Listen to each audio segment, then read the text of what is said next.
Okay, man, ready, go. Welcome back to Upcoming Action Live, the monthly live stream where we discuss all the upcoming action movies to be released this month. I'm your host, Mike from Action Ration, and I'm joined by John the Shaka Panda. How's it going, man? Oh, dude, doing good. So glad to be here to hang out with you and talk action movies. It's the best way to spend a Uh, Sunday can think of. It's the good stuff, man. It is. It is. The only thing better would be like starring in your own action movie, actually blowing stuff up. But That uh, sounds like a good time.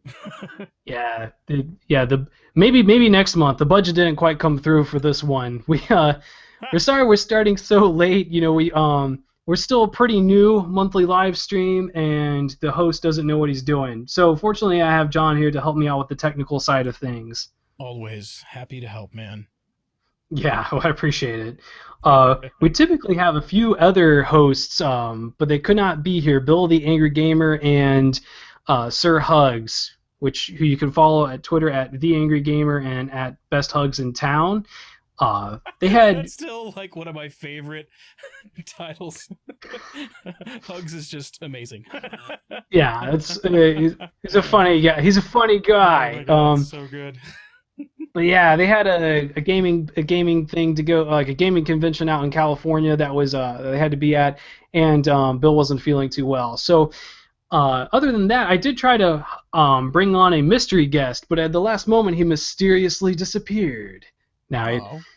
he had a business engagement where he had like something to do for his job that was slightly more important than our live stream today. Slightly. Only slightly. I mean, come on. Yeah.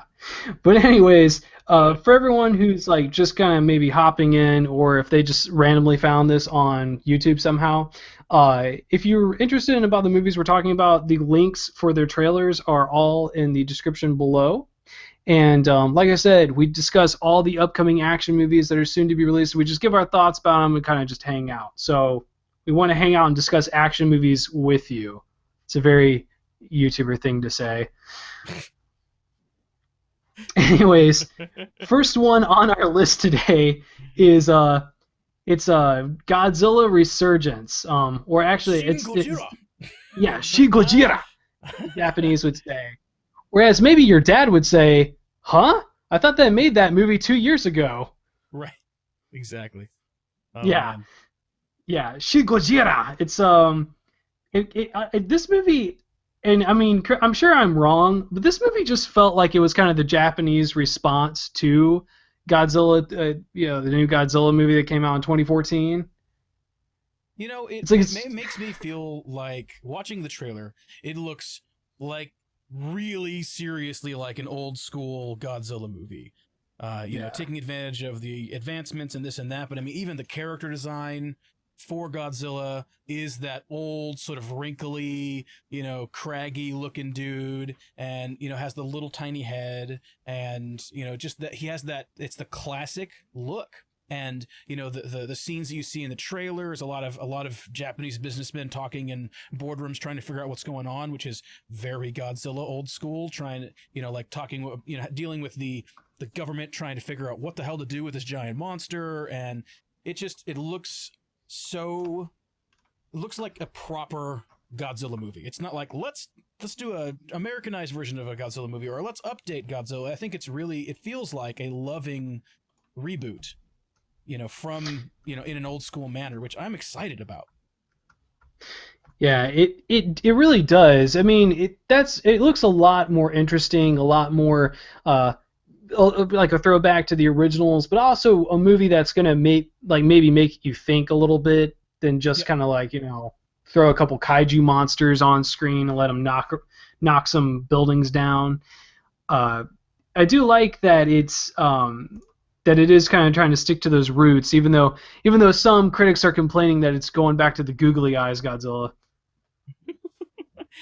I think that to have it feel familiar and resonate with the old style Godzilla, it's going to feel a little dated here and there, and I think that's okay. I think that I feel, it feels to me like a lot of the time Godzilla movies and Godzilla remakes, especially the ones that come out of the West, lose touch with what Godzilla is supposed to be about, you know. And Godzilla is really sort of us coming to terms with something that's beyond our control to even interact with meaningfully. You know what I mean? Like it's us just being humanity, just being like, wow, okay, nature so much bigger than us. Holy shit, you know, like that's the whole deal. That's the whole sort of vibe of those movies. I mean, the reason you ever notice how Godzilla always comes from the ocean? You know, Yeah. like Godzilla is essentially the personification of the like cultural fear in Japan of terror and danger from the ocean, which, you know, is because how they had to deal with, you know, with tsunamis on a relatively regular basis throughout their history. And so there is a long held fear of something bigger and more powerful than, you know, humanity coming out of the ocean to wipe you out. And it's like he is the monstrous realization of that cultural fear. And that's one of the reasons why those movies so resonate, especially with the Japanese people. And one of the reasons why Godzilla is so iconic is because it's an expression of a deep, long-held, like, historical fear that was very well founded in a lot of tragedy over the years. And I think that when you take the monster that is so deeply connected to the history of the people of Japan and pop him over to the States, it just becomes a monster movie instead of a movie that has like more to say somehow, you know? Yeah, I think you're right. I mean, it's one of those things that is definitely intricately tied to their culture. They have a lot, of course, a lot of. I mean, kaiju is a genre of monster movie in Japan, but Godzilla has a bit more meaning, of course, just due to the ties to tragedy, not being able to, it just being out of our control, and of course, you know, the I don't know if you could call it an allegory, but the symbolism for the nuclear bomb. Sure. Yeah. Which is something I've always noticed is that typically in a Godzilla movie or even in a lot of Asian movies there's that come from Japan that kind of deal with disaster, there's usually some kind of hint that of some kind of oppression that just is so overwhelming that they can't deal with it, and of course, you know, that America isn't helping in the background. I think Yeah. Yeah, Yeah. I think a plot point. Go ahead. No, I was just about to agree with you. That's all. Continue, please. I was just saying, I think a plot point of Shin Godzilla is that the West had something to do with it, or they're not helping with it. One of the two. Right. Yeah, But I think that I think it's going to be really interesting to see a modern proper looks like, from just the commercial and a little bit that I've looked into it, respectful reboot of Godzilla from Japan, created by, you know, by people who grew up and, you know, in the culture that reveres this series, this, you know, story, this IP in such a big way, and that this character, these stories grew naturally out of the culture and out of their history.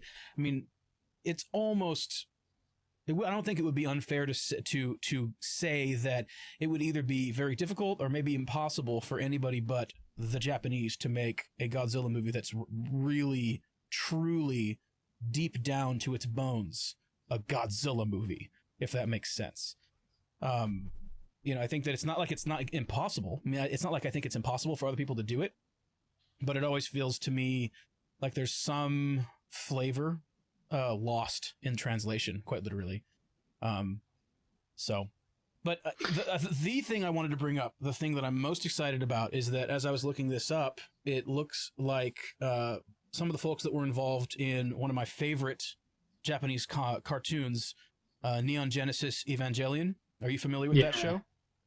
Dude. You know, I haven't seen. I actually have not gotten around to watching those yet, but I know that was a big selling point. Was like, hey, creator of Evangelion is making this.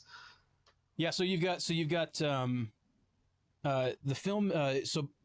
From Wikipedia here, in March 2015, Toho, which is the company that is, you know, working on the film, producing the film, they who does like everything, is the movie's going to be co-directed by Hideaki Anno and Shinji Higuchi, who both collaborated on the anime Neon Genesis Evangelion.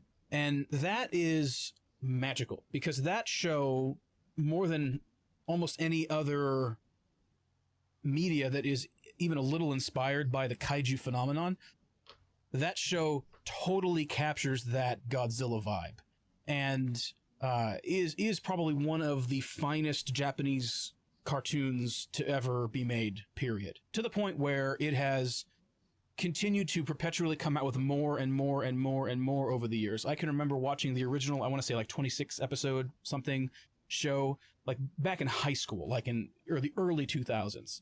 And then they came out with some movies after that, and then they came out with some OAVs after that, and then they like came out with a couple of movies that compress the story from the whole original show into like several movies. And that got that sort of updated treatment with higher quality visuals and all that kind of stuff. And so I haven't had a chance to check those out. I've only seen a little bit of them, but they look of the highest quality.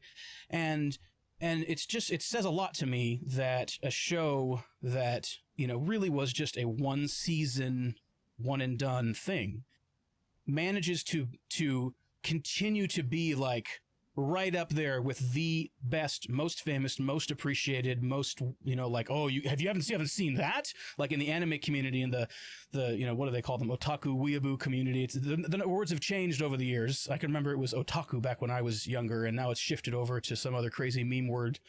But you know, in that community, if you consider yourself an anime fan like myself and many people that I grew up with, you know, it's one of those sort of things, one of those shows that draws the question of, oh, you've seen Evangelion, right? And they're like, no, you haven't seen that? Like, that's the kind of show that brings out that, like, what?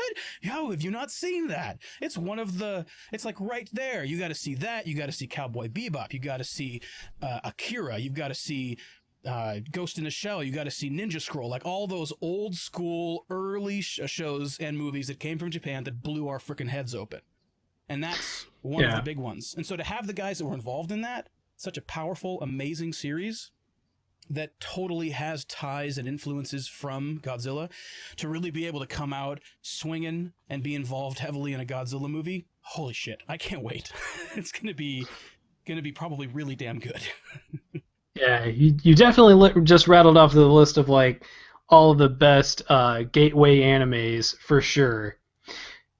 For sure. Beyond the normal stuff, you know, everybody's like, "Oh, have you seen Dragon Ball?" It's like, yeah, but whatever, you know. Yeah. Or, you know, what is it? Sailor Moon. Like, there's some basic ones that were syndicated on American TV forever. Bleach. You know, people that are like, "Oh, I really wanted to get into anime," and like we're ordering off of eBay fan subbed VHSs. Oh my god. Like, that's what I'm talking about, like that time, you know, where I'm sitting there working my way through shows on VHSs from animevillage.net, you know, that I bought on eBay and shit, and some, just like, that's old school, and that's the era that this comes from, and it just continues to come out in little bits and pieces and in new forms, and it gets rearranged or reworked or upgraded or, you know, re-resed, you know, up-resed or whatever, and then boom, it comes out again. It's still relevant. It's still powerful over and over again. So awesome. For the three people watching, I have a box of VHS tapes of old animes. If you will transcribe those, if you provide English captioning for those, I would very greatly appreciate it. Just leave me your address in the live chat, and I will send them to you. Yes, that's the safest way to communicate on the internet. very safe. Live chat. Very safe. Action Ration's on the edge, man. If you're gonna watch Action Ration, you gotta I don't know what I'm saying anymore. So, the good talks. Like, I mean, anime is like one of those things I do not know much about. So, I guess I've got a lot to learn. But I will say that my very first reaction when I even heard about Godzilla Resurgence was that I was just like, oh my god, thank you. Like, it just being like a complete outsider, it still looks better. I mean, I remember watching the original Godzilla films when I was like 6 because I had a friend who was into it, and you know, I catched I think I saw like Roland Emmerich's Godzilla like a couple years after it came out, and I was just like, oh my god, what the hell is this? And then this new one, I don't like it either. I mean, I think like the main character. If you all haven't seen the new Godzilla and you're like, spoilers, don't plug your ears. But like, I don't like it at all. Like, it's like, I think the main character should have been Bryan Cranston with Ken Watanabe, and they should have led humanity against Godzilla, not Godzilla gives Superman bro nods and mutos share alien dildos. It was just like the worst thing. I was like, no. Like, why? Like, why is this movie like this? The only thing, I agree with you. I think that movie had a lot of problems, but I do feel like it's one of the few times where I remember the older American Godzilla movie that had the dude from The Professional in it, and all that. I remember that one even felt like just like a creature feature kind of movie. And the thing about Godzilla and then the new one that I thought they did well is I thought that most of the actual Godzilla parts were pretty boss. And they also managed to get, especially with Ken Watanabe's character being like, no, I better understand what's going on here. He's not a bad guy. He's trying to take out these things. That's why Godzilla shows up in the new movie, or in the, I guess, most recent Godzilla movie. It's like Godzilla doesn't show up until these monsters show up and start causing problems and create disbalance. And if you get deep enough into the Godzilla mythos, comic books, stories and stuff, what you'll find is that Godzilla is like the planet's balancing force, where if things get deeply disbalanced somehow, out of the ocean comes Godzilla to lay the smackdown. That is his deal. And very much of the time he is in a sort of odd, I guess, big picture way, kind of protecting humanity instead of destroying it. Like, he's not really like, I want to eat all the people. They taste delicious. Yum, yum, yum, yum, yum, yum. Like, that's not how Godzilla works. Godzilla is like, oh, Mothra's here. Stop it. Cut it out. Oh, some other thing is here. Stop it. Like, Godzilla is not really like, I'm going to destroy all the things. Whee! I mean, yes, he does that, but when you get deeper into what Godzilla is and the whole big sort of picture of Godzilla, he's almost like he's sort of like an agent of the planet somehow. And he's meant to keep things balanced. And that's what I thought they did great with the most recent one, is that these monsters start to kind of go out of control and are trying to spawn, which would just totally apocalypsize the whole planet and change everything. And he comes along, he's like, no, have some like laser breath, bitch. Like, that's his job. And so I'll be interested to see what they do in this one. I'm sorry, but now I want to see a reboot where it's like Captain Planet but with Godzilla. Yes. And he's just like, kids, just comes right out of the ocean. I swear, dude, Godzilla is basically Captain Planet. I mean, go on a grand scale. Godzilla, he's a hero. Going to take a monster down to zero. All right, I'm done. You can't say that, man. We're gonna get demonetized. Oh no! Change the words, man. It's a parody, therefore it falls under fair use, and we're good. No, man. It's incredibly offensive speech, and we will be reprimanded for it later. Probably. Don't tell anybody. Okay, I won't. Don't tell anybody. All right, so I don't know, I'm just screwing around. All right, so number 2 is Jack Reacher, Never Go Back, and the new Tom Cruise movie that's coming out. And I gotta say, I feel bad in saying this, but poor man's Jason Bourne? Yep. Yeah. Well, it's a book series, much like Jason Bourne, correct? Yes, yeah, it is. Obviously not as much of a big deal as Jason Bourne's, over the years, I think. But well, I think it's probably a bit more. It's interesting. It's probably more accessible than the Jason Bourne books, because the Jason Bourne books were kind of like a thinking man's Bond, and by a thinking man's Bond, I mean picture Game of Thrones with spies and less rape. It could just, I mean, they look so hard to read from like just what I know about them, but the Jack Reacher novels. I mean, they're a proper spy movie. It's Cloak and Dagger sort of shit in those movies. Like, they're meant to be a spaghetti mess of confusion that takes a long time to unwind. So I think I agree. You're right. The thinking man's Bond is not an unfair way to describe that. We got Sean Chandler talks about in the chat. Kills you. What's up, Shout, man? Hey, Sean, how you doing? yeah, shout out to Sean Chandler. Sean Chandler is, we're immediately promoting you, man, to ultimate chat. I don't know. Just welcome. So yeah, so poor man's Jason Bourne. The thing about Jack Reacher is like the first one wasn't too bad from what I remember, but it really didn't do well in America. So it's just kind of like Hollywood is just kind of like tossing it this sequel, almost kind of like this, just like almost like it's like a pity party. They're like, oh, we feel bad for you. Here you go. Here's a sequel. Fail this time around. Why don't you? It's just like, oh, that's so funny. I mean, but at the same time, I was thinking. I mean, I was like, maybe maybe this one isn't going to be like the tentpole action film. It's just going to be like, maybe it's going to be like kind of like a more like cutting edge action movie. And then I saw that it had like a budget of 96 million, and I was like, no, they're really kind of going for that tentpole sequel thing. Yeah, no, they're going for it, man. I feel like this is yeah, I agree. That's right, Sean. A short man in his mid-50s pretends like he can beat everyone up with little effort. That's basically like the subtitle of the movie. And what's hilarious? Oh, go ahead, dude. Oh, I was just gonna say that the movie, the first one, falls solidly into the category of movies that I know my aunt's gonna like.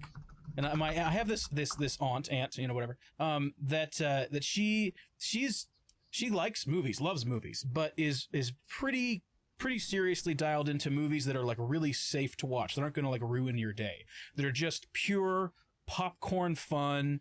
Good guys win in the end. Nothing really terrible happens. It makes you feel empowered. All that sort of stuff, And so whenever I see something like this, it's just sort of like, all right, that's one for Antoinette, And there's nothing wrong with those types of movies. Those types of movies are a bunch of fun, but they are very forgettable. And I can remember when I found out about this movie coming out, I was kind of like, really? Like the last one was a good time. I enjoyed it. It's like I was not sorry I watched it, but I didn't think like, man, I got to go watch that again. That needs to be something I see more regular. Or gee whiz, I want to go read those books now. It's just kind of like, it was a good time, and now moving on, right? So it is sort of odd for them to come out with more. But you were saying it was really big overseas. Is that you think what's motivating this?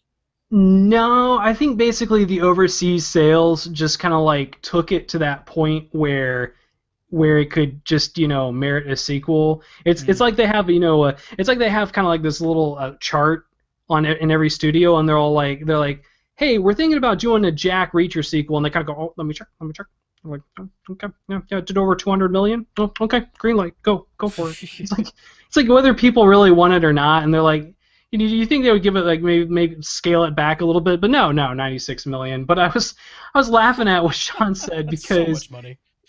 I know, it's ridiculous. Like the original Jack Reacher, the reason why it's kind of hilarious that Tom Cruise plays Jack Reacher is that the Jack Reacher, the book, he's like 6 feet tall and really intimidating.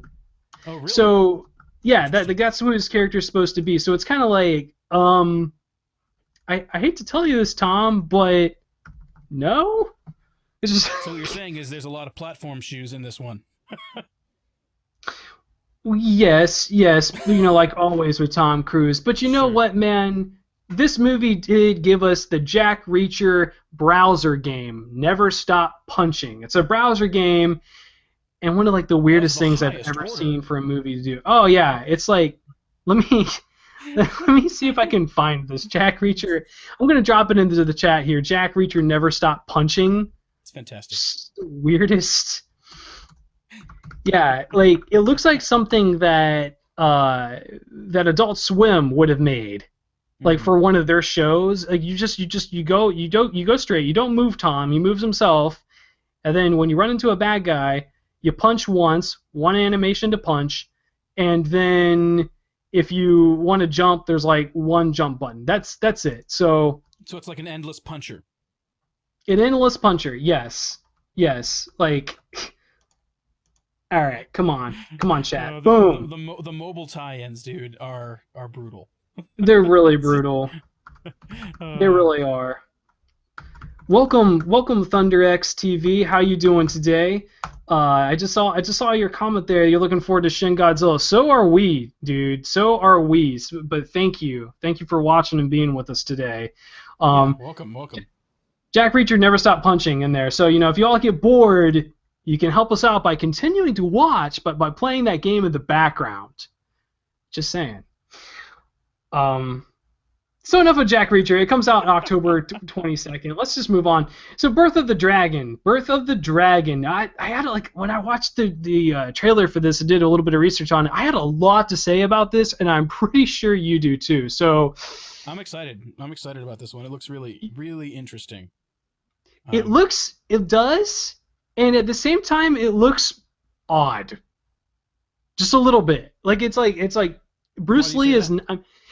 So this movie, for anyone who doesn't know, so Birth of the Dragon is about Bruce Lee before he became the Bruce Lee that we know. And it's about a fight that took place in 1964 against a Shaolin monk called Wang Jack Man. And it's controversial. It was a controversial fight because it was held in private. So there's two different stories. There's the Bruce Lee story that some people believe where it's like immediately within 3 minutes, the fight was basically over. Bruce was just running around punching him in the back of the head, and that's where he actually hurt his hands during the match, and that's where he got the idea to basically leave Wing Chun Kung Fu and create Jeet Kune Do and punch a little differently. But then there's the Wang Jack Man version, which was published over in China, that said, yeah, I beat Bruce Lee more or less. Fight went on for like 25 minutes. It's so no one's really sure because it was held in 1964 and it was held off camera in private with Right. not a lot of witnesses. Uh, but anyways, go ahead. Like, what were your immediate thoughts?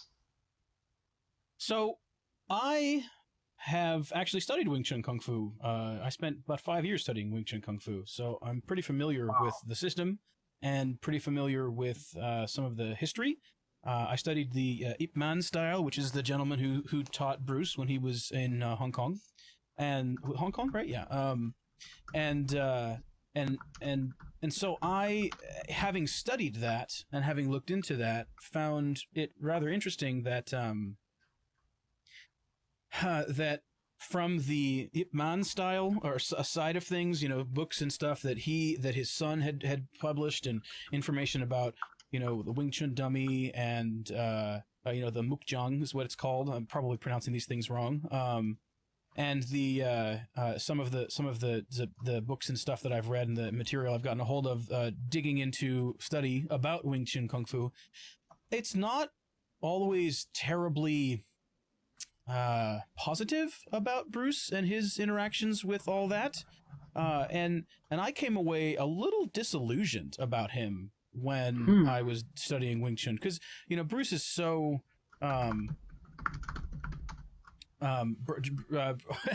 Sean saying that are we suggesting that Dragon the Bruce Lee story wasn't the definitive tale? I watched that one so many times it's downright embarrassing. But and they did cover this particular fight in that one with the like crazy long curly haired dude who was really angry and broke his back in the story.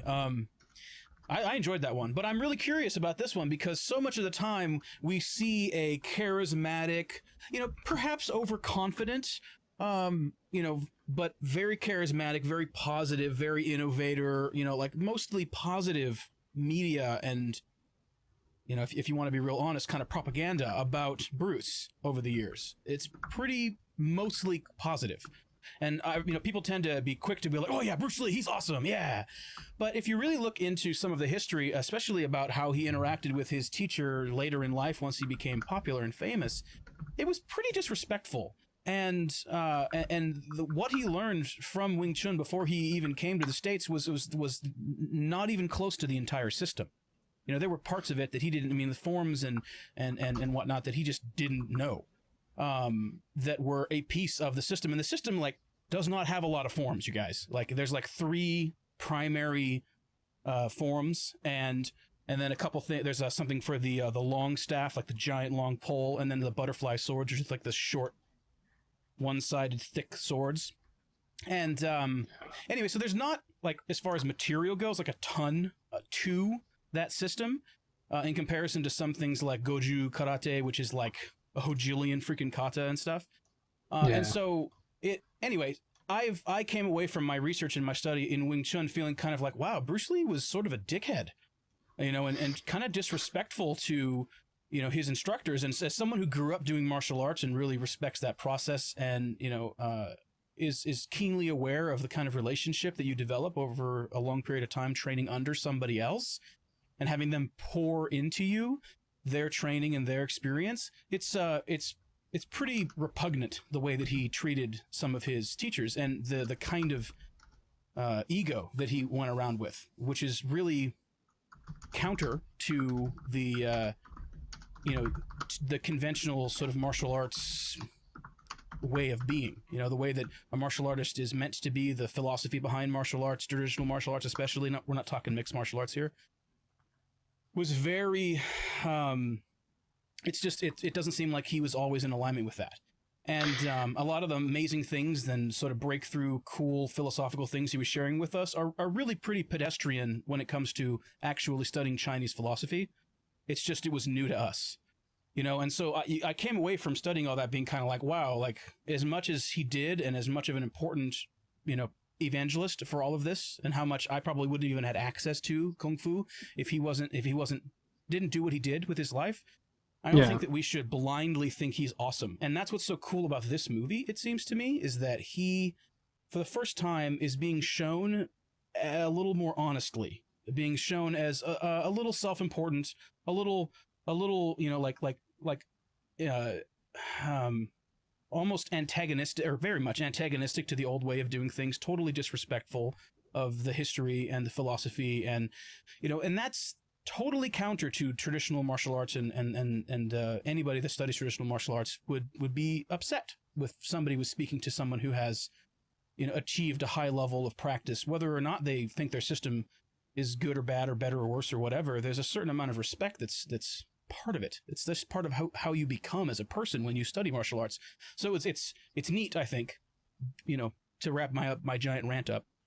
It's neat, I think, for them to finally make a movie that doesn't paint Bruce as basically a good dude and a cool, innovative guy exclusively, but paints him in a little bit more of an honest light, where he wasn't always upright and kind and generous and patient and friendly and respectful, specifically respectful to other folks. And the way that he interacts with, you know, the gentleman he's going in to fight with this movie, you know, it's, you know, Wong Jack-man, you know, he doesn't interact with him respectfully at all in the commercial. And that's way more how he really was with that world, with especially the sort of Chinese traditional martial arts world. He was totally disrespectful. So it's interesting to see that. Yeah. Well, it's because, I mean, it is, I mean, it's interesting, but it's like, you know, we do have, I think that kind of goes back to Bruce Lee. He was punk rock, man. I mean, like, they did not want him to be teaching Westerners Chinese martial arts. They were like, no way. And he basically said, well, it's a living. I don't know. I mean, but, you know, he brought it to the West. He wanted to evangelize it. There's nothing wrong with that. Yeah. Yeah, no, I mean, I'm glad he did. That's really why he's a legend, in my opinion. Like, how good he was at fighting. Well, I mean, we know he held some pretty impressive records, but you know, I mean, who knows? You know, I mean, from what I read, obviously I wasn't there, so I don't know. Being like a Bruce Lee guy, I would be jumped to say. I mean, I'm the kind of guy who's like, I would jump and just kind of say like, yeah, it kind of sounds like Bruce Lee won this match, but maybe he didn't. What do you think? I mean, you've done a lot more research on it. Do you think it's like a bit more skewed than both the stories that are out there, say? In my experience, unless you have a third party who is not predisposed to want or desire for things to be one way or the other, but is just observing, it's going to be real unlikely for you to get the real story. And so I think that this fight happening in secret, happening so long ago, with so much hearsay and at this point myth surrounding it, I don't think it's really realistic for us to to get, even, in book form or in film or whatever, a honest portrayal of this story and this particular piece of his legend, his life. So I think that it's good to have something that to have sort of polar versions of it out there. And I think that truthfully, it's probably somewhere in the middle. And everybody likes to paint themselves in a way that is more positive. Everybody likes to put out there in the world or try and encourage things that are aligned with their worldview. Bruce and Wong Jack-man had very different worldviews, and the people that, whoever is more on one side or the other is going to, take it upon themselves, likely, to try and perpetuate whatever it is they think should or did happen. But I do believe it's probably somewhere in the middle. I mean, I'm sorry, but I gotta bring this up. Now, what just happened recently in like the last couple weeks that basically fits what you just said like perfectly? Oh, the debate for sure. Yeah, like basically, that's exactly it. I mean, you talk to people that are hardcore supporters of either side, and you're not going to get the real story because everybody sees things through their own lens. And I think that that's the same kind of deal we're dealing with here, except at least there is, in theory, an objective recording of what happened at the debates. Although, who knows? Again, there's a very real possibility to manipulate all that kind of stuff or whatever. But at the same time, this is even deeper into like who the hell knows what actually happened. I think. Yeah, exactly. Yeah, I was just to say, I mean, I'm not going to get into like the debate. I don't think anyone here and the 4 people watching, thank you all so much, wants to. But I just want to say what I took away from the debate is that bigly is my new favorite thing that Donald Trump says. He doesn't say big league, or when he says big league, it sounds more like big league. It just makes me laugh. It was definitely an interesting evening. It was, sure. Yeah. Yes. Next one's going to be even more so. But I said we don't want to get into that, so we're not. No. But I gotta say, it's cool. Talking about bringing up Dragon, the Bruce Lee story. So this is a. Speaking of that movie, I just wanted to bring up that I kind of really wish that Bruce Lee had been played by Brandon Lee, his son, in that movie. I mean, I think Jason Scott Lee was fine at that time. I thought he had already passed away. He was. For some reason, I think he just didn't feel comfortable playing his dad, or he just didn't want to for some reason. Sure, and so he instead took the role for The Crow. And so what sucks is like if he had basically agreed to play his dad, he'd probably still be with us now. That's true. Although I understand the reason why they probably chose to go with who they did in that film, because he looks much more Chinese, and Bruce, definitely, like, he looks the part better. Brandon does not, on first glance go, oh, that guy's Chinese. You know what I mean? Like, and that's, you got to have the character sort of look the part. I think there's nothing wrong with that. Well, they originally offered it to Brandon, but he actually turned it down. Yeah, so it was like it was given. The ball was in his rack, and they court, and he just tossed it back, and he was like, nah, I don't think so. And then next film he got on was The Crow, and we know how that ends, which sucks, man. I can only imagine how hard it would have been for him to be so immersed in playing his father after his father had already passed away. I mean, I've lost my father 6 years ago, and I can't imagine having to spend the months and months of your life that it takes to put together a movie, or sometimes years of your life that it takes to put together a movie, and the research you have to do, and how deep you have to go to play a character who, especially a person who lived, not just a character that you're making, that it would be unbelievably emotionally painful, I think, for Brandon. So I that's probably why he didn't do it. That's in my guess. Yeah. Okay, we've been talking a lot about Bruce Lee. We could talk for hours, so I'll just end on, Be Water, my friends, and we're going to move on to number 4, Phantasm Ravager, which just looks delicious. I mean, Phantasm Ravager is basically WTF 2016. Oh, yeah. Well, I mean, it's Don Coscarelli. I mean, the last thing he did, his last project was John Dies at the End, wasn't it? Another very WTF. I think that was him. I liked that one, though. That was a fun one. Yeah. We're getting, okay, everybody. So this is upcoming action live, but it's October. So the pickings were a little slim. So like a couple horror movies are sneaking into the ranks, but Phantasm Ravager looks like it's filled with action. I mean, if I had to pick like one Halloween movie to go see, it would be this one for sure. Yeah, it definitely looks like it's more action oriented instead of just a bunch of people hiding from scary ghosts and being afraid of things. Like it looks like some action happens here in this one. But I have to say, I was highly confused after watching the commercial because I do not know anything about the Phantasm series. I've never seen any of them. And so I see this and it's like the fifth one. And it's like, what is going on right now? This looks like a crazy anime. So it makes me want to check out the old one. Have you seen the old ones? Yeah, I've seen the first two, and this being Phantasm 5 Ravager, there's three others that I don't remember ever seeing. And the first one is really low budget, but really like very well done for what it is. And the second one, of course, has a bit more budget, a bit more firepower in it. And I gotta say, it's been like years since I've watched any of the Phantasm movies. They are like really freaking good. Like, I mean, very suspenseful, very just well done. Like just a whole kind of universe on their own. I mean, you have this character named the Tall Man who's supposed to be a mortician, but turns out he's something like completely different. And his mortuary is kind of this gateway between the world and hell.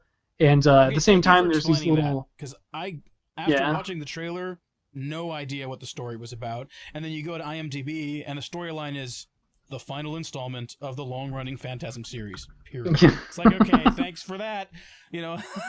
What? And so please tell me what this whole series is about. Like, what's the deal? Well, see, I don't remember everything, but basically, the first one has a kid. And I don't know, it's like the kid goes to the mortuary, discovers that there's something more going on. There's like a funeral that takes him there. And then all at once, before you know it, these little evil Jawa looking things are like, in their little hoods are trying to like take him back into hell. It's I mean, it's very interesting. You always see on the poster, you see the little like flying ball that has the knives. Right. Just I mean, what separates the Phantasm series from others is that it's very, very well done special effects. Even in the first one, from what I remember, just very well done special effects, very interesting idea, and a bit of that humor that kind of like I think is lacking sometimes from horror movies now. Like they got like a little bit of that kind of like hey, we don't really care humor almost. You got this character who you do see in the trailer, and he's the guy who's got like he's like the older guy with the ponytail. Sure. And he's been bald with that ponytail since like the very first movie, and I think his name is Reggie. And like the series treats him like the ultimate ladies' man. Like there's a younger character in the series who fights alongside him, but it's like the like super hot girl they'll bring in for the movies. They always fall for Reggie. That's awesome. Even though he's like just a complete and total dork. Oh, that's good. Yeah, so like I mean, definitely self-aware from that angle. I remember watching the first one, it's like the first one doesn't really seem like something that was going to get a second one, and then it kind of got that cult following, and it did. So anything that can generate a cult following is at least worth looking at, because you never know whether it'll resonate with you or not. But the fact that it resonates with enough people for it to become a cult classic, it's enough to check it out, Yeah, well, it's got a very interesting villain too. I mean, you hear him at the end of the Phantasm Ravager trailer, which is in the description if anyone wants to see it. Where he's just like the ending part is like, boy, like he's just like, right. Yeah, it's very intimidating. Which it's played by the original guy Angus Scrim, who just unfortunately passed away this year. He was very old, but oh man. As the character is the Tall Man, and he's super creepy. The way they handle him, even though he's just like an old elderly dude in a black suit, they managed to make him super frightening. Yeah. It's a very good series. The first two, from what I remember, are definitely worth checking out. And if you caught the main thumbnail for this upcoming action live for October, that double-barreled, well, the quadruple-barreled shotgun. That's actually from this series. The quadruple-barreled shotgun is something they create to fight him in the second movie, I believe. And Nice. they get like this giant. They also kind of like play homage to Evil Dead that way a little bit. They also get a chainsaw, and Nice. there's a scene where Reggie just revs up this chainsaw, and this guy comes out, some demonic guy, and he has a chainsaw twice the size as his. So, Man, so apparently this is what I'm watching tonight is the original Phantasm. Maybe I'll see how far I can get into the series. you should, yeah, you should. Phantasm's good stuff. Like, I mean, it's definitely. I think you're going to really appreciate it as one of those things where you're like, oh wow, I didn't. How did I not know about this before? Which Sure. the older we get, of course, hardly ever happens. So it sucks about being a movie buff is for a while you kind of just get on a trend where you're just like, you know what, I'm I'm gonna watch this really really weird bizarre movie that no one knows about because I just want to see something new, and then eventually you're just like, screw it, I know it's just crap anyways, I'm gonna just watch what I like for Yep. the millionth Yep. time. Yep. I think that's one of the reasons why. Just a quick aside here. I think that's one of the reasons why it's so good to get into a new genre. When you start getting in your late 20s, early 30s time around, then because especially if you're into movies, but you have some specific ones that you're really big into, like it just becomes such well-worn territory that eventually it's kind of like, oh, I don't, I just, I know what I like, and I think it would be really cool to, like, that's one of the reasons why I'm so excited in the last like 5 or 6 years or beyond, maybe 10 years or so, I've really gotten into scary movies. Because before I was terrified of scary movies, and just you couldn't pay me to go see a scary movie when I was like a kid, Yeah. But later on, I've gotten to where it's like, no, this is a good time, and I want to check this out more, and it's opened up tons of stuff. And so, like, just now, I had no idea about the Phantasm series. Now I have like 4 movies to check out potentially. Maybe they'll be good, maybe they won't be, but it'll be a good time. And that sort of stuff has been going on with horror movies, especially horror movies where you get so many long-running, wonderful cult classic type series. Like I've been working through, like last year and this year during Halloween time, I've been working my way through the Friday the 13th movies because some of them are amazing and some of them are awful. But they're all fun. Like you're never gonna go away from one not like at least grinning and laughing or being like, oh damn, like once. Like they deliver over and over again. Some of them are truly excellent, and some of them aren't. But they're all a good time, and I'm digging it, man. I think what I need we need to make like a watch list of action movies, like Action Rations, like recommended reading, and because there's got to be some callback old action movie. They're like, dude, you need to check this out because I'm not gonna know about it. Yeah. Yeah, that's a great idea. Hey everyone, if you want to help support Action Ration, you can buy my new book. I'm going to write it in 2 days. It's going to be called The Ultimate Book of Action Movies. Yeah. I don't know. I'll have to think about that. I'm really big on the word schlock right now. I don't know where I picked it up, but I've noticed that. it's like yeah, it's just like schlock. They always refer to like bad, low-budget movies as schlock entertainment, or it's kind of schlocky, which basically means it's trash. I'm pretty sure it's a Yiddish word for trash, and I'm just gonna own it, man. I'm gonna be like, hey, schlock genre, schlock absorbance. Yeah, absorb some trash into your brain. It's good for you. It's good for you. Okay. Yeah, I just dropped a link in the chat about the new Friday the 13th game, which So my excited. buddy yeah, Chris my buddy Chris Chrome, you can check out his channel, youtube.com/Chris Chrome. Or maybe it might be Mr. Chris Chrome. Just look it up. He was telling me about it, and he said it looks really good, and apparently you're excited about it too. Dude, it looks really cool. Yeah. It's basically asymmetrical, right? Yeah, asymmetrical action game where there's one guy who plays the big baddie Jason, and then there's I think up to 4 or 5 other dudes or characters that can run around and play, and they you're trying to survive as long as you possibly can. And it's one of those games that I think the likelihood of the campers surviving and quote winning is really low, and it's less about wins and losses and kill death ratios and all that kind of stuff multiplayer wise. It's a whole lot more about having an interesting experience and having it kind of unfold organically and taking advantage of different mechanics and stuff in the environment, and just that it creates sort of its own story every time naturally. And it looks like it's going to be a lot of fun. It looks like they've really nailed the look and the vibe and the sound. They've got a bunch of people back from the original story. The guy that was involved in the special effects from the original stuff is involved in this one as well. So he's making the deaths and the style and the vibe of the violence like appropriate and recognizable to the characters and the story, and just it looks like they're really treating it with respect, kind of like we were talking about Godzilla before. It looks like this is getting treated with respect. They've got some of the the old school staff involved in it, and it looks like it's going to be a really interesting, good time. And if they can pull it off, and from what I've seen, it looks like they're gonna.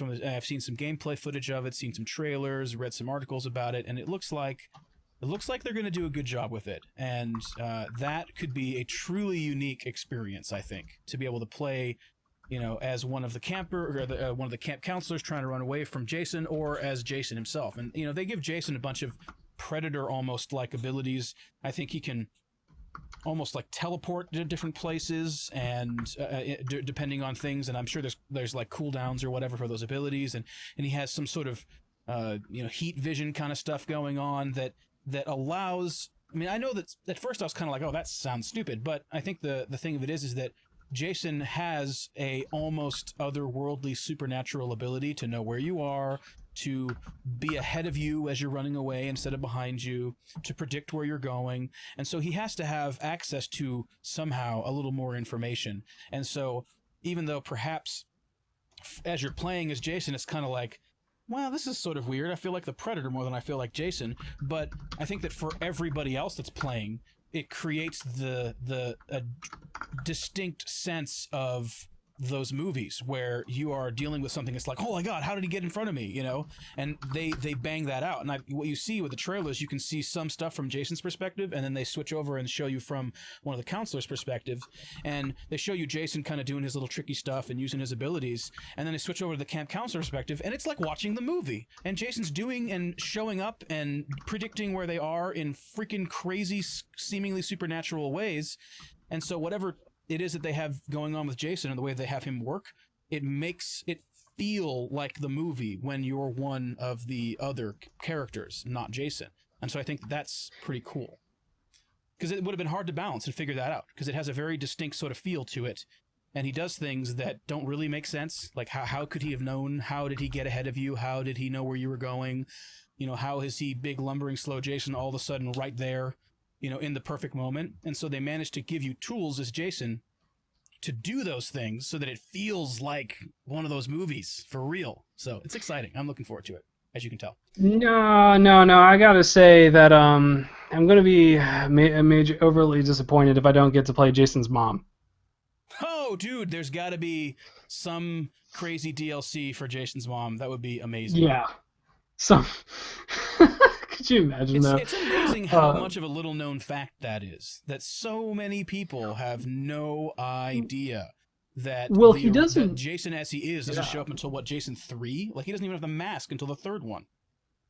Is it Jason 3 or Jason? I was just about to mention that. It's like he doesn't actually become like hockey mask Jason till I think Jason 4. Because I think the third one's 3. Well, I remember there's one. It's like the first one he's in. Well, it's just like a bag over his head. Yeah. So the first one he's not in at all, except in like child phantom form, and then in the second one he is like creepy hills have eyes bag melted face man, and then in the third one he starts out that way, and then one of the kids at the camp. At the cabin is running around scaring his friends with that mask, and Jason kills him and takes the mask, and then for the rest of the series he's using that mask that the kid was using. So yeah. Well, my personal favorite is of Friday the 13th is part 6. That one just really stands out to me. But What was that one? What's let, the subtitle on that one? do not remember. I just they're all the same. He walks around, kills kids, teenagers, irresponsible teens. But I mean, it's like that one part 6 for just some reason. Just I mean, the production quality just seems better.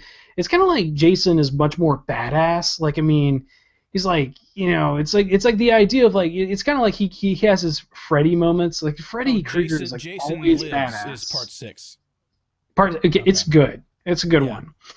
I think that might Um, be one of the next ones because I've watched. I've jumped around. Excuse me. I've jumped around a little bit, but I think that I'm on either 5 or 6 now. So we'll see. yeah, that's the Classic one stuff. I recommend watching.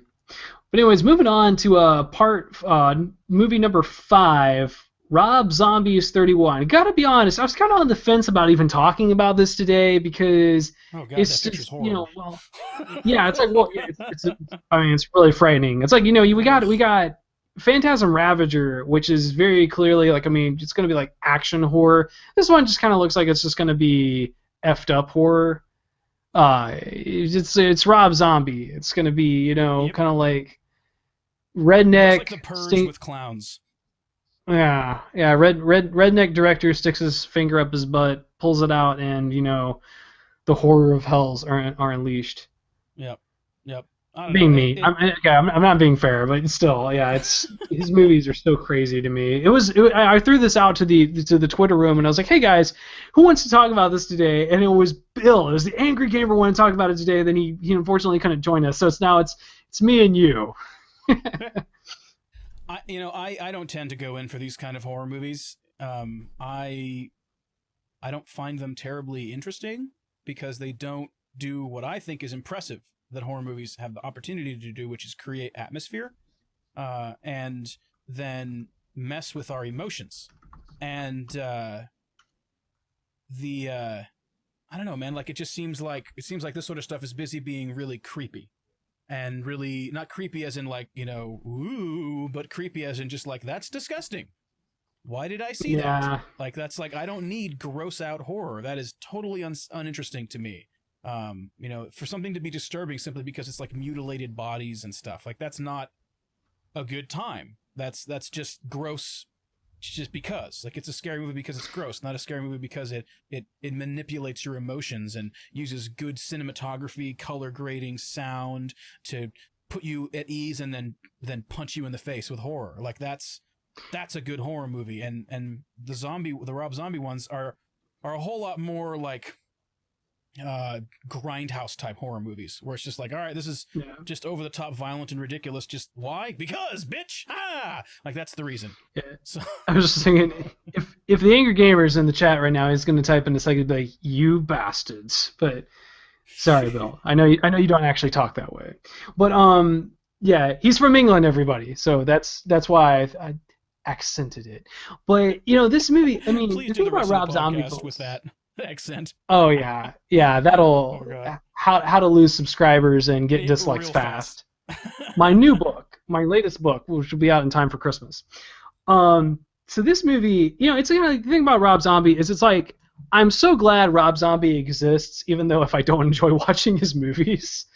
Right. Rob Zombie was like the guy I was like, I was like in high school, I was like, oh yeah, man, burn through the ditches, and whatever it is, and then it Oh, was it's like good as I music got for older, I sure. was like, yeah, I was like, well, it's like when I got older, I was like, okay, I don't want to watch this. It's Yeah. definitely gross out horror. It kind of reminds me of like it looks like The Purge, but no holds barred and with a better Mm-hmm. idea and less Yeah. like stilted political crap. It's like Yeah. The Verge 12 is a little hours. heavy-handed. Yeah, just no. I think this one's like hey, welcome to our game show. There's 12 hours. We're the aristocrats, and you all are just gonna welcome to hell. 12 hours to survive.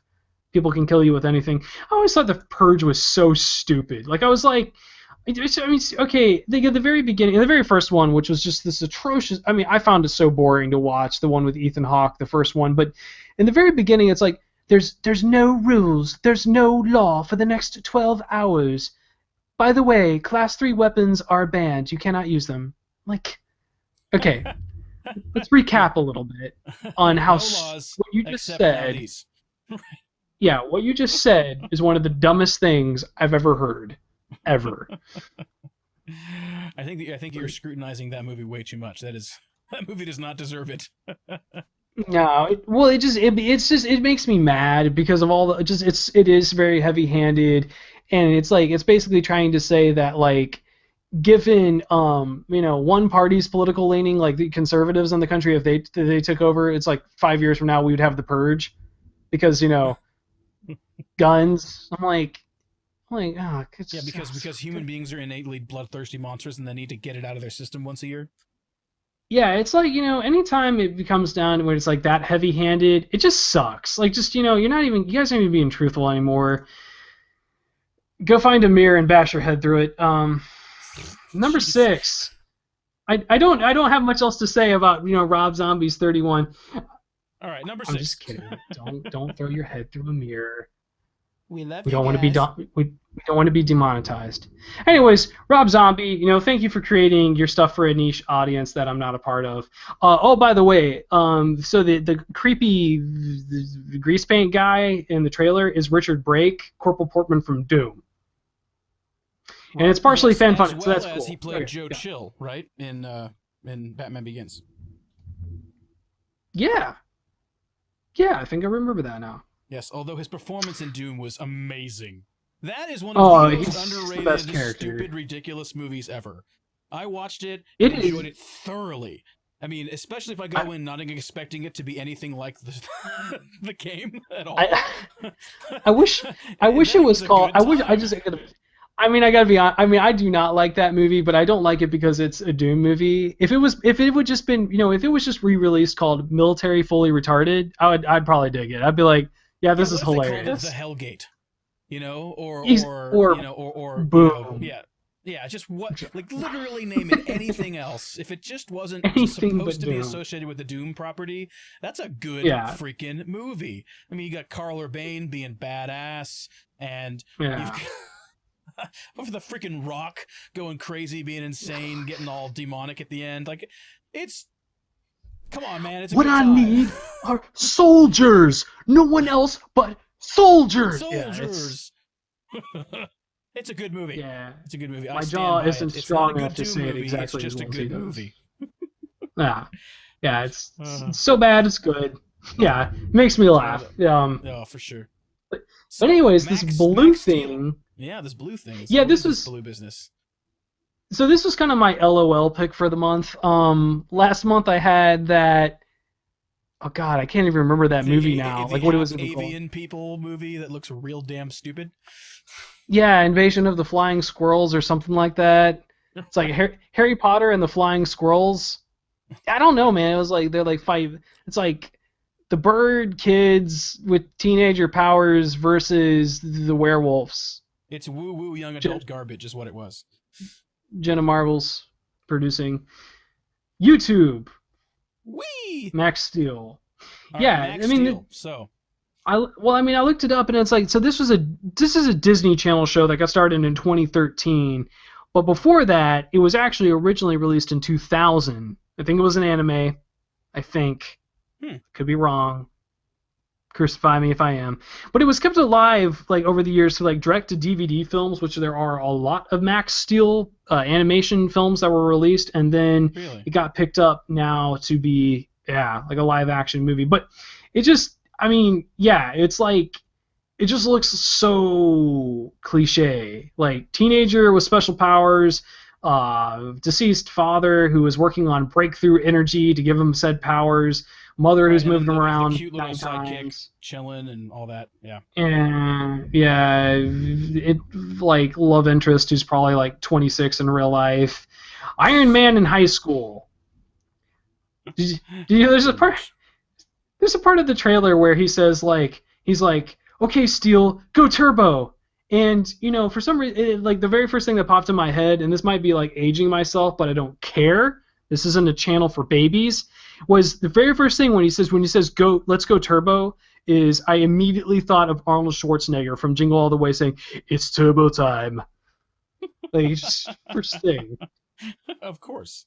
Of course, that's the first thing So, that'll pop into your head. I think that of Arnold course, basically lives up there. He's just your brain is empty, and like a tiny version of Arnold is just in there with a bunch of knobs and pulleys. I'm actually the source of inspiration for M. Night Shyamalan, his new movie, whatever it's called, the one with the guy and who was in James McAvoy. Yeah, he was in X-Men, and he's playing like some guy who has like 21 personalities. I was that dude in real life, but my 21 personalities were, of course, from action movies. Of course, from action movies, yes. Yeah. Oh, good lord. I don't know, man. This one, If I I think pause that it. this one could be fun. I don't think that it's gonna be amazing or good or the beginning of something special. It reminds me a lot of I Am Number 4 in vibe back in the Yeah. day, which was Yeah. again like pretty forgettable and sort of kind of fun and like a good sort of like TV movie that you happen to catch halfway through and you finish it because it looks so semi interesting. You know what I mean? Like it just seems like one of those sort of things. It's probably going to be kind of a throwaway deal, you know? Well, it seems like the perfect action year for Taylor Lautner, but I guess he's like too busy being in the Ridiculous Seven. Oh God, Is that that a was low blow? Is yeah. that too low? Oh, dude, Too low? that was brutal. That movie was We so got bad. dirty. That Oh, movie was very bad. Very bad. See, this is what happens when we have deserved. to, we have to talk about action movies, but it's October. We just kind of, slide all over the place into horror and crap. Well, you got to have one LOL movie at the end. That's becoming a tradition, I think. That is the tradition. That's gonna be all a part of the upcoming Action Live experience. Is we're gonna have the one LOL pick up movie at the end, the one that's one thing here is not like the other. But we also had Rob Zombie's movie, Yeah, so fair enough. oh well, he's with us in spirit, even though not in genre at all. Yeah, that's true. I Yeah. guaranteed Rob Zombie loves a good action movie. Guaranteed. Oh, I guarantee it. That and taxidermy. Oh, yep, probably. Yeah, that's not unfair. It's a fair You're thing. one of us, Rob. If you ever see this, you're one of us. We know you're one of us, even though you're not, but you are. So, peace. Anyways, we're going on for about 70 minutes now. So I think we've talked probably Yes. long enough about upcoming action films for the month. But hey, anyone who watched this, I do see we got 3 people watching, which is probably us two and someone else. Thank you so much for Sean watching Chandler, this, what's and up? for anyone who just came in. Yeah, I mean Sean Chandler, Thunder X TV. If there's someone else there who hasn't been talking, just watching, thank you so much. You are awesome. Really appreciate it. This was a lot of fun. I love doing this. Hey, I'm thinking first Sunday of every month now is the tradition. That's Sounds kind of good, how it's man. been. Yeah, we're going to be back. We'll be talking about all the upcoming action films for November. I have no idea what's coming out. It should be sweet. Anyways, Shaka, tell them where. Hey, it's Doobie. What's up, dudes? How you doing, dude? Welcome to the end of the How you show. doing? Welcome to the end of the show. Yeah, isn't there a DVR feature? Do it. Do it. Do it, Doobie. Doobie Brothers. Doobie, you can be my brother. Anyways, Shaka, tell them where they can find you. How can they find you online? Yes, you can find me on youtube.com/Shaka Panda Plays, twitch.tv/Shaka Panda, facebook.com/Shaka Panda Plays, and then I am Shaka Panda on Twitter, Instagram, and Snapchat. So come find me, let's hang out. Of course, all of that you can find on shakapanda.com, where I post videos and articles and blogs and all kinds of fun things, as well as podcasts. So it's probably the easiest place to find most, if not all, of my things, is to just go to shakapanda.com. That's right. And so, again, thank you all so very much for watching. This has been an upcoming Action Live. We'll be back next month for all the movies coming out in November. Until then, I leave you with the cringiest moment ever. Subscribe to my channel. I really want you to. Do it. Leave a like.